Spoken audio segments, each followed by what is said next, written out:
season, Carl Edwards had spent his entire NASCAR career with Roush Fenway Racing. He left for what he hoped were brighter times with Joe Gibbs Racing.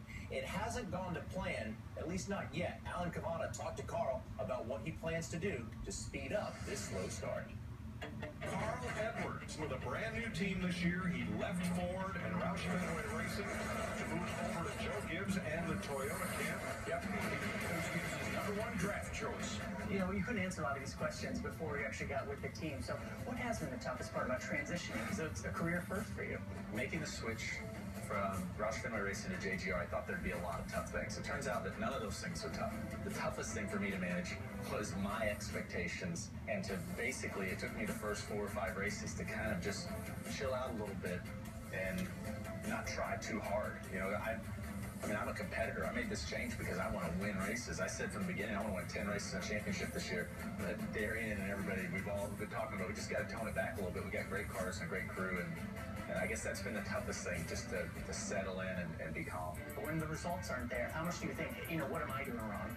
I control my performance, and I learned that a long time ago. I can't, you know, you have a blown tire, you have a problem, you can't hang your head about that, because, you know, you got to just control and rest on your own performance. Probably the best thing that happened to me so far was the California weekend. Carl Edwards has destroyed the right front of his Subway Toyota. Wrecking that car in practice and having to watch Matt and Denny up there racing for the lead, and knowing that my car was as good as theirs and I could have been up there racing for that, I mean, that was tough medicine to swallow, but I think it was really good for me just to make me realize, hey, just settle down, man. And then we went to Martinsville and qualified well, we ran well all day, and that's what I needed.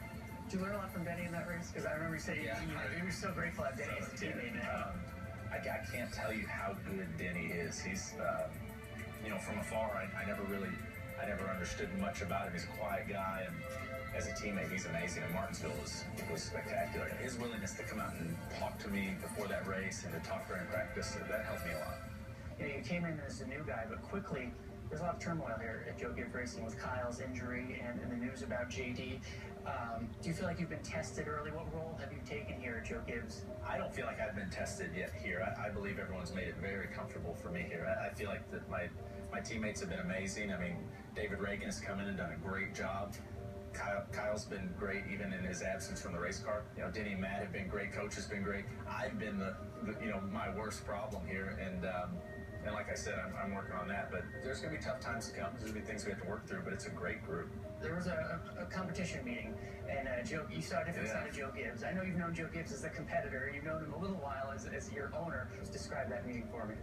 He made it very clear what he expects, and not he wasn't mean or yelling at anybody. He's just saying, hey, he doesn't want anyone to accept mediocrity. You know, it's not okay with him that we come into a meeting and say, hey, our cars aren't doing this, and then we just get up and leave. He wants solutions, and he wants them now, and he wants to perform. And that was really cool. He kind of primed me for that meeting. He called me and he said, look, I don't want any pride in there. I just want guys to figure out what we need to do, and it's a great leader, and it obviously it spurred a little something last week.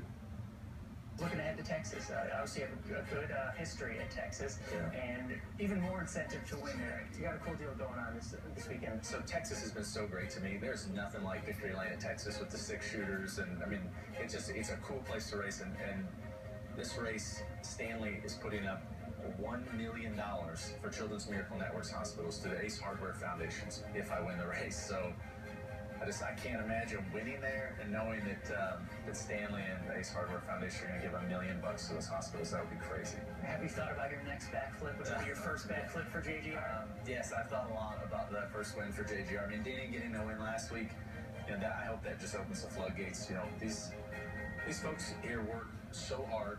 TRD, Toyota, everyone puts so much into this. I mean, they're true competitors, and we need to win some more races for them. So let's take a look at the numbers for Carl in the first 6 races of this season as opposed to last season. Of course, he had the win at Bristol, but he had 2 top 5s, 4 top 10s. You'll notice there are zeros in that column as of right now in 2015. And Jeff, you really can't avoid comparing Carl's move right now to Matt Kenseth making the same move from Roush to Gibbs. When Matt did it, he lit the world on fire. Right now, it's not happening for Carl, but we emphasize right now. No, and you're right about that. He, Matt Kenseth, along with Kevin Harvick, were 2 other other drivers that kind of led him to make this decision. But let's remember one thing. He has got Darian Grubb on his side. If you remember, a few years ago, Carl lost the championship to Darian Grubb and Tony Stewart, and they had a dismal start to the season, had struggled. Really felt like they didn't belong in the chase, and at the end, they wound up becoming champions. So I think these two have got a great relationship, and they'll be able to kind of like work through this, look for things to come in a more positive way, and I'm talking about top 10s and top 5s since 19 car, and do not be surprised if they don't wind up winning this weekend. He has won there 3 times. Yeah, great combination of weekend off. Now we're going back to one of his best tracks. As I was saying right here, it's all about your attitude. We talked about that earlier. Look at the numbers. If you believe in numbers, but more importantly, I like his attitude. Yes, attitude is a lot. We've heard that so far, and he's got to have a great attitude heading in to this weekend. Now, let's take a look at a twin pick we saw. Guys, this is a really cool thing. Look at Elliott Sadler.